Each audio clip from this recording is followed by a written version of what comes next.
Welcome, ladies and gentlemen, to my first ever Jujutsu Kaisen ranking video. Despite loving a good ranking video myself, I have been very scared of making one because this is the JJK fandom after all, and I might get a dodgy parcel at my door if I don't put Sukuna and Kashimo at number 1 for every single list that I make. But being the absolutely massive brain genius that I am, I came up with a video idea where Sukuna literally cannot be included at all, because today we are ranking everyone who has ever fought the King of Curses. That being said though, I really wouldn't be surprised to still see comments complaining that Sukuna isn't number 1. Each character's ranking will be determined not just by how individually strong they are, but also on how well they actually did against Sukuna. I'll also consider the context of the fight. For example, how many fingers Sukuna has, what form he is in, and if it was a 1v1 or not. Now please remember that this is just my opinion, meaning it is irrefutably correct and you simply don't have my permission to disagree with it. Keep that in mind, it's very important. Okay, now that we've got that out of the way, let's start ranking all of Sukuna's opponents. Spot number 14 on our list obviously goes to the high school curse in episode 1 of Jujutsu Kaisen, because that thing just got put in a blender by a 5% strength 1,000-year-old man.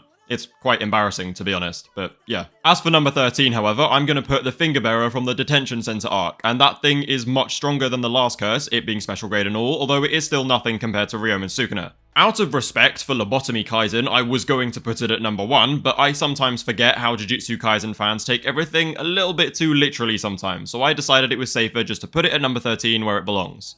I mean, even Sukuna found it amusing how that thing and himself were somehow put in the same grade. Like, how are they both special grade? I don't know. I would put that thing in like grade 2 or grade 1 personally, but it's whatever, you know? Yeah, really not much to say about this thing, to be honest, because it would literally just get fried by everyone else on this list as well. So moving on, the number 12 spot is taken by none other than reincarnated sorcerer Ryu Ishigori. And yes, I am aware of how big a jump this is from the Finger Bearer to Ryu Ishigori, but it's gotta be done, and please hear me out. Bro quite literally got one-tapped. He didn't even manage to charge an attack before 15-finger Megana played Fruit Ninja on his face. Sukuna did acknowledge how Ryo was tougher than expected when he tanked a regular dismantle, like it was absolutely nothing, but beyond that, it's simply embarrassing what happened to him. I do also think that Ryo would actually lose to most of the opponents above him on this list, given the right circumstances. He also lost to Yuta Okotsu, who was holding back and also fighting multiple other reincarnated sorcerers at the same time. So he is strong, but not special grade strong. Moving on now, at number 11, I am choosing someone slightly controversial, Hana Kurusu, aka Angel. Before you start crying, I agree that Angel's curse technique is incredibly strong, and one of the few attacks in the entire series that could potentially finish Sukuna off. However, this ranking is not simply about ordering the strongest characters who just happen to fight Sukuna.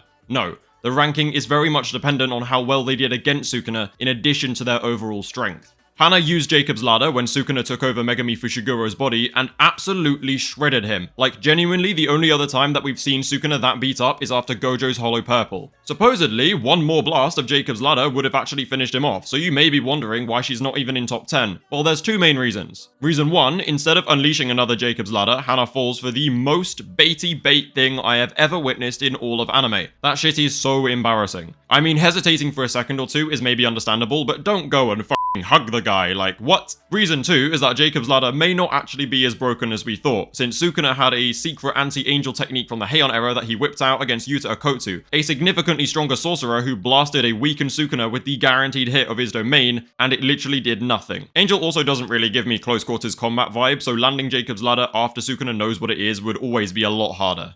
Coming in at number 10 is another interesting choice of Megumi Fushiguro. Granted, Megumi only fought a 15% 3-finger Sukuna, but to be honest, this is the reason that he isn't actually higher on the list. Megumi improved so much throughout the course of Jujutsu Kaisen, and definitely has some of the absolute highest potential in the entire series, especially after Sukuna showed us what you can do with that incredible technique. But realistically, Megumi would always probably lag behind Sukuna in strength. I mean, even against Raga, 15-finger Sukuna was just having a bit of fun and didn't really care all too much. However, I genuinely believe if Megumi followed through and summoned Raga at the detention center, then Sukuna would have lost. Something Sukuna himself admits was possible when he was fighting Raga in Shibuya. It's also guaranteed that Sukuna would have let him use Raga and complete the ritual since he was literally egging him on and wanting him to do his best. Despite genuinely being capable of killing 3-finger Sukuna, he can't do much better than that though, which is why he isn't any higher on the list. I also think it's valid to swap Angel and Megumi if you want, but I do think in general Megumi's potential as a sorcerer to beat Sukuna is much higher than Angel's. Obviously, it's a little bit complicated now because Megumi's in Sukuna and all that, but I have faith that they'll be separated and then Megumi's gonna go Super Saiyan or some shit. Hiromi Higuruma, the awakened sorcerer with the potential genius of Satoru Gojo, takes the number 9 spot on our list. Higuruma is a sorcerer with some absolutely crazy hacks capable of completely confiscating cursed techniques and one-shotting with the Executioner's Blade. His domain also bans all cursed energy, enforcing non-violence, and also makes it impossible for opponents to use any domain counters at all. Higuruma's cursed technique is so valuable that it formed the primary plan to take down Sukuna should Gojo lose. Higuruma is also a jujutsu genius who awakened literally only last month. When fighting Sukuna, he pulled Domain Amplification and Reverse Curse Technique right out of his arse, despite them both being incredibly rare and difficult abilities to master. As a sorcerer, his genius rivaled even Satoru Gojo, but at the end of the day he lacked combat experience and couldn't hit Sukuna even with the one-shot sword.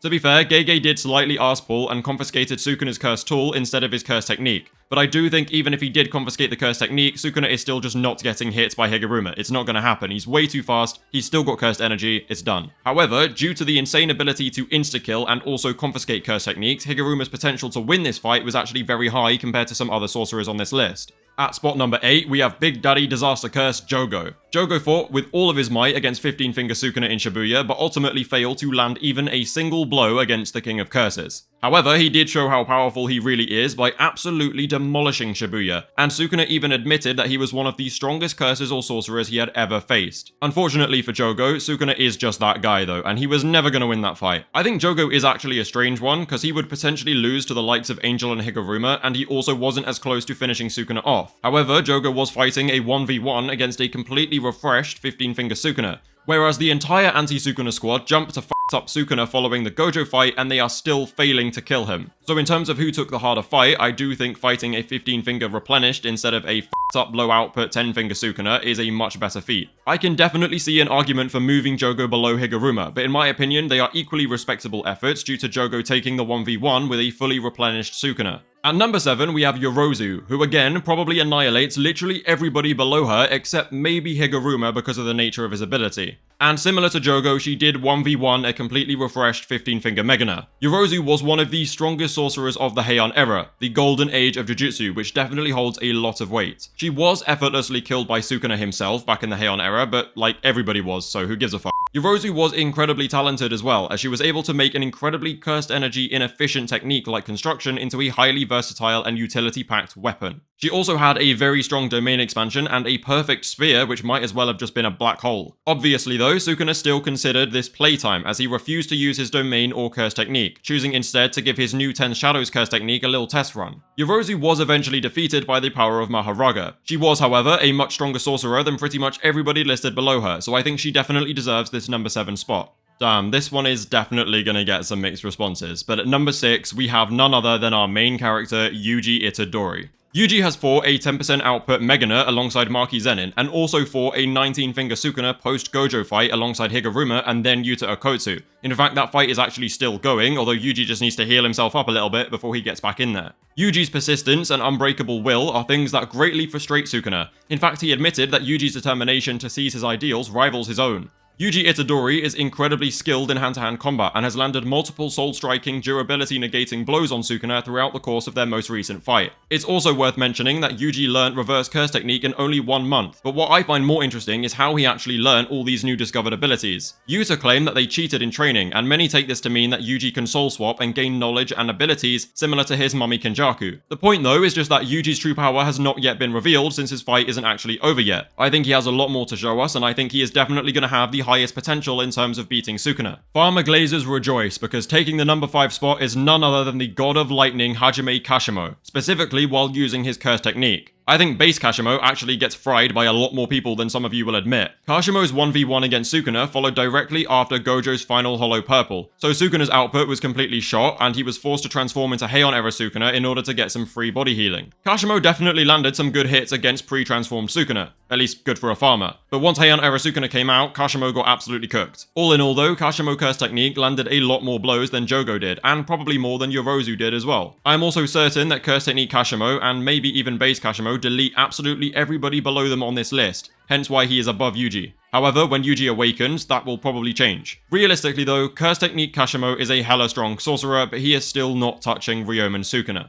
At number 4, I am putting Divine Siler General Raga. Maharaga also 1v1 Sukuna in Shibuya and definitely landed a lot more blows than Jogo did, which is impressive enough. Maharaga also made Sukuna experience a fight where his opponent could actually observe his technique, something that he is definitely not used to. Sukuna was still playing around, there's absolutely no doubt about that, but Maharaga did take advantage of this and fully adapt to slashing attacks, forcing Sukuna to use a different technique to finish off the fight. This was also a fully refreshed 15-finger Sukuna, unlike the post-Gojo Sukuna that Kashimo and some of the others are for. I also wholeheartedly believe that non-curse technique base Kashimo gets absolutely touched up by Maharaga. Realistically, base Kashimo can absolutely not one-shot Maharaga, because we've literally seen Maharaga's face sliced in half and then casually push it back on like it's nothing. Maharaga's just going to start adapting the second he's hit by one of these electricity attacks, and then Kashimo is going to get absolutely cooked because he's not going to be able to finish the fight unless he uses his curse technique. Also, the fact that Sukuna went out of his way to get Maharaga and the Ten Shadows technique has definitely got to count for something.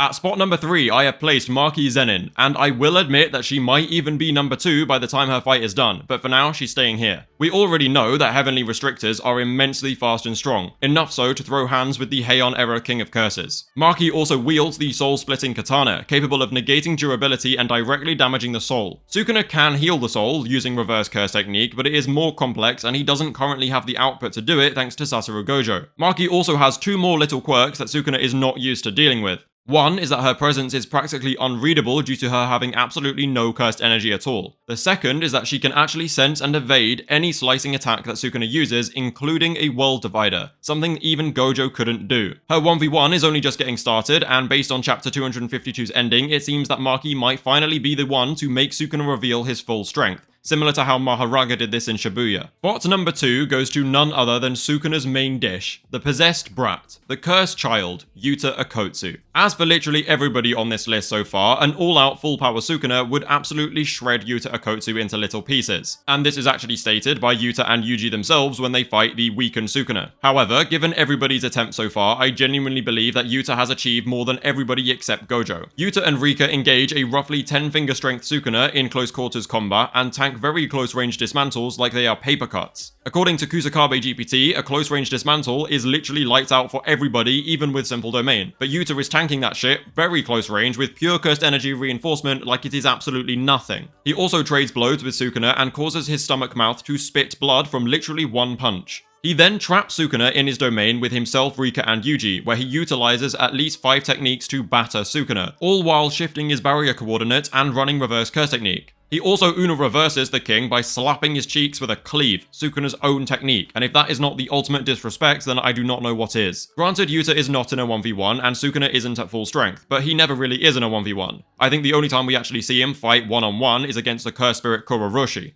Together, they all do some actual damage to Sukuna before Yuta blasts the king with a full output Jacob's Ladder sure hit from the domain. Due to arse pullage though, this basically does no damage to Sukuna and just means that Yuji can go and talk to Megumi and Megumi can tell everyone to go f themselves. Yuta then accepts getting smacked with a world divider in order to give Sukuna a sense of confidence before breaking his own barrier as a signal to Maki to come in and strike Sukuna down. Oh, and best believe he did survive that slash. Absolutely goated character.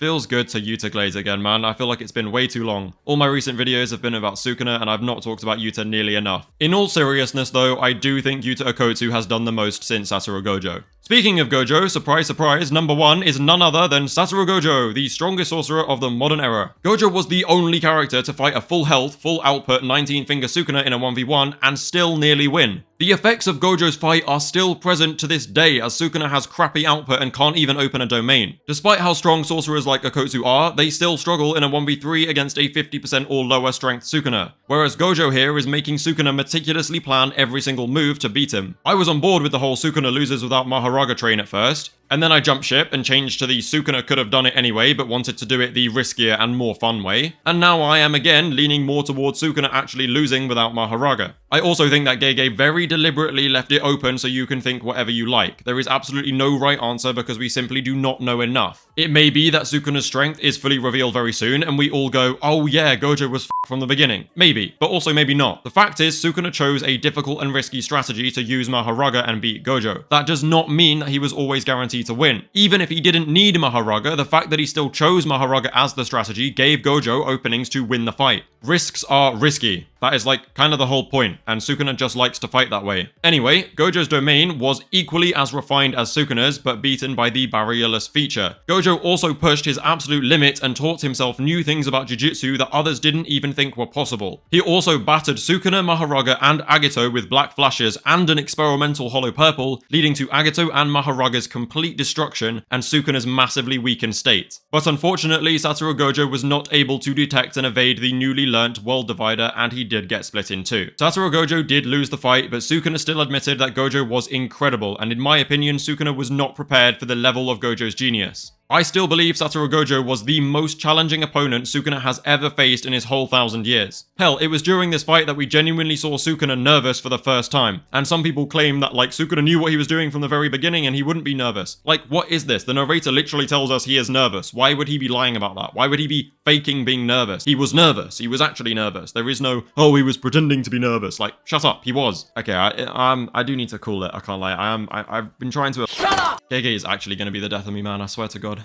Look, I will not deny that Sukuna is just him. He is simply the strongest in history. That is until Yuji awakens and then Yuta strolls back into the fight with the Six Eyes, but we can save that for another time. So that was my ranking for all of Sukuna's opponents. And like I said, it is relatively subjective and some can definitely be shuffled around. Please do also remember that it's not just a ranking of who is the strongest, but also how well they actually did against Sukuna and how much of a chance they actually had of beating him. Let me know in the comments below if you want to see any more ranking videos, and if you did enjoy it, then I have good news, because I have a full Jujutsu Kaisen tier list video coming very soon, and I think you're gonna love it. As always, don't forget to like and sub. Thank you very much for watching, and I'll see you next time.